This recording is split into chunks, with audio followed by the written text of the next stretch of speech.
approach and my approach to the trumpet when it pertains to the tongue and the tongue levels.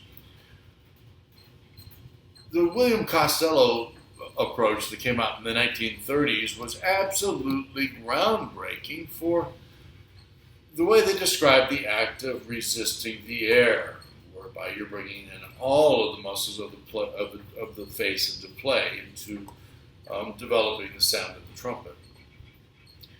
The book that Roy Stevens wrote later, based upon the Costello approach, was absolutely groundbreaking for his ability to describe in great detail the Costello embouchure.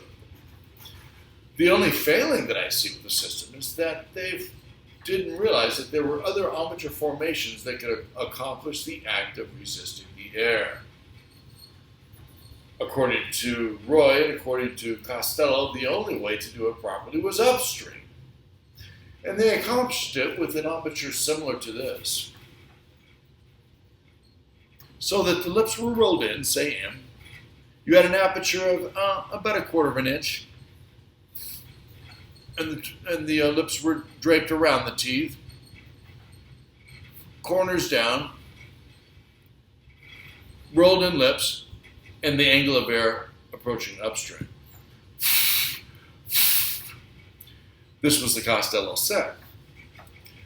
The problem with the tongue in the Costello set was that it was tonguing towards the most forward point, which we need to do.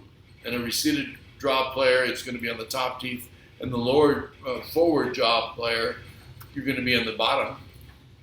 So what we're doing here is tonguing towards with the teeth anchored to the bottom jaw in the Costello approach, like so. What this does is it already puts that tongue in an arched position.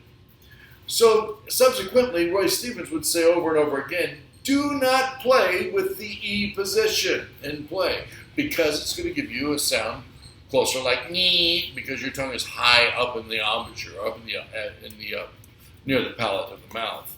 So you have a very closed oral chamber, and that is the sound chamber of the trumpet. So he would describe it as the dreaded 2E action. Again, with the forward jaw player, your tongue is already going to be in more of an arched position. So saying E is just going to complicate matters because you're going to be sounding more like nee versus the operatic sound of E. The approach that myself, Clyde Gordon, Harold Mitchell, Louis Maggio, and others use is to utilize the tongue as a valve so that we are utilizing it to close off the airstream to make it a rapid, more of a zeroed in airstream. So we're using it like this. It's not as it would be if I were anchoring the tongue here and using E, because I would be getting, I'd be putting the tongue so high in the palate that it would be detrimental to the sound of the trumpet.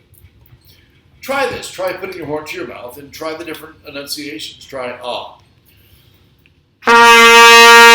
Now try nee.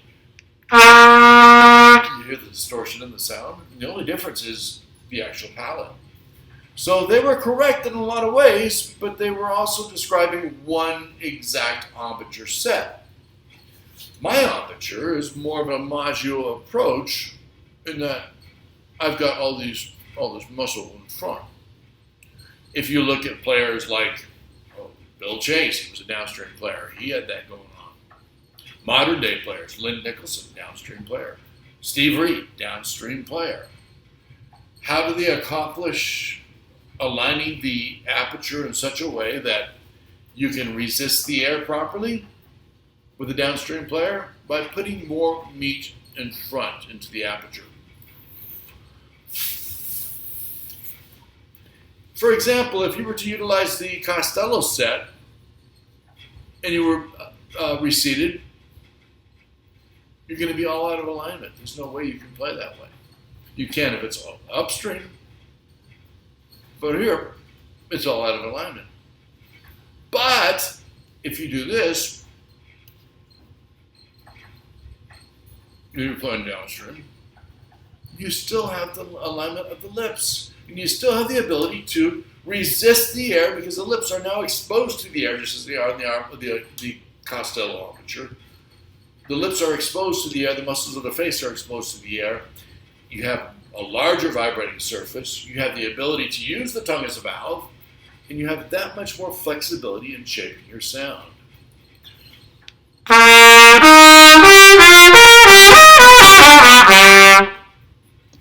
Versus a very bright sound in the upper register, or because of the tongue being high in the palate.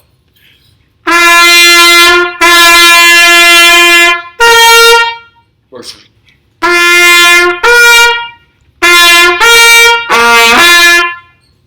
you can fiddle around with it on your own and find out what's best for you, because, again, my favorite quote on the trumpet was by Pappy Mitchell. Harold Mitchell said that the trumpet is experimental and individually so. I go a little bit farther. I say that the sound is your guide. If the sound is happening, it's right for you.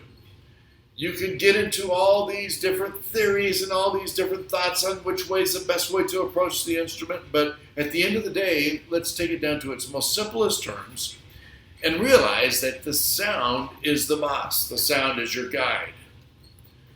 What is best for you is what makes you sound best. I do believe that you must allow the muscles of the face to react to the airstream so that you can ride the air, as Carmine Caruso said.